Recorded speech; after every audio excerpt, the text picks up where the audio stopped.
Hello, hello again, and a wonderful day to you. Today we're talking about broths. Now, early civilizations, right? During early civilization, broths, which incidentally have been used for thousands of years, like other culinary arts, right? The ancient civilizations were often made, the broths rather, in those civilizations were often made from bones and vegetables, and they provide a very nutritious, flavorful base for meals. So a broth is for a base. Now, during the Middle Ages, they were a staple in peasant households. Families would simmer the bones and scraps of meat and water to create a nice, hearty, nourishing liquid. And this practice helped make just about every part of the animal usable. Nothing went to waste, as you can imagine.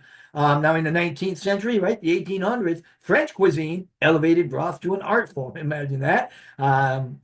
If anybody would, I'm sure it'd be them. But anyway, famous chefs wrote extensively about broths, and establishments called bouillons. They became very popular in Paris, offering rich, flavorful broth to the public. Or actually, the bouillon is kind of like a restaurant. It's called bouillons, but they brought broth to the public. Now, um, the early 20th century saw commercialization of dehydrated broth in the form of what we call bouillon cubes. We've all probably used those, and that made it a lot easier for people to create flavorful broths in the house, in home.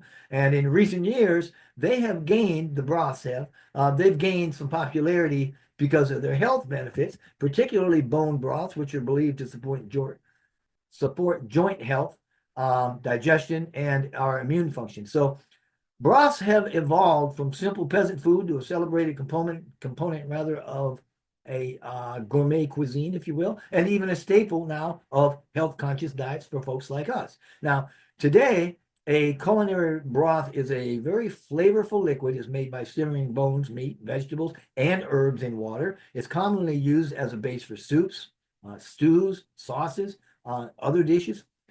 It's the slow cooking process that extracts rich flavors and nutrients from the ingredients, and that results in a very hearty, very aromatic liquid that that you end up with. Now, the purpose of this is to use it for a base in stews and soups and other dishes, because it infuses nutrients and flavor.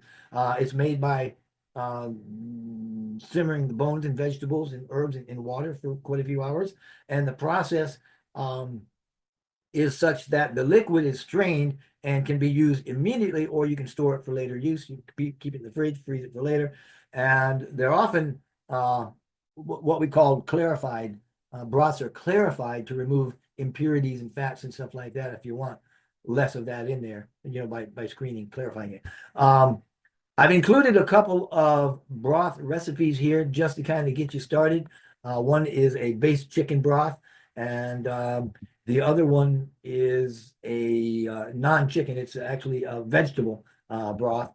And I'm going to post those so that you'll have those, and those will be available that you can just take a screenshot and use it for whatever.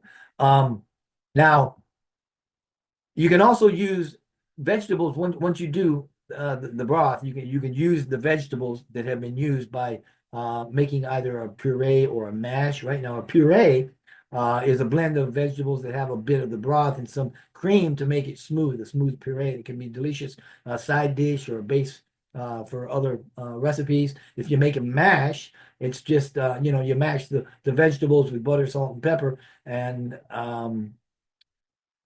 use it on crackers or as a vegetable dish. Now, you can also incorporate the vegetables and stuff into stews or soups by blending the strained vegetables into new soups and add more flavors for nutrition and stuff. So your stews also, if you add vegetables to stews or casseroles even for additional texture and taste, you can bake them into veggie patties if you want to, right? You can mix up the mashed vegetables with breadcrumbs, slap an egg in there, use your favorite seasonings rather, and then turn them into forms of patties. You bake, fry either, or stick them in the oven, something. Um, some folks make dog treats out of them. Now, if you've got dogs and the vegetables are safe for them, of course, you might want to avoid onions and garlic, but you can mix them into their food, and they'll appreciate that. You can make a vegetable spread out of them, right, by blending the vegetables with some cream cheese, some herbs, and touch of seasonings, whatever you like. You can make a spread for sandwiches or crackers, and you could also add that mush, that puree, even the vegetables themselves to omelets or scrambled eggs by chopping the vegetables up really finely, mixing them up, mixing them into the omelet, and you can get a good veggie boost that way. Or if all else fails, you can create a compost. If the vegetables have really given up, and they're just not worth a whole lot and you can't figure anything else, add them to your compost pile. They can certainly enrich that, and you can get what left out of them into the garden soil. So thank you very much. I hope you've enjoyed this, and we will talk to you soon. Please remember to like, share, and subscribe. And the next video is going to be kind of interesting for you. We're going to be talking about tinctures. So thank you much, and have a wonderful, wonderful on-passage day.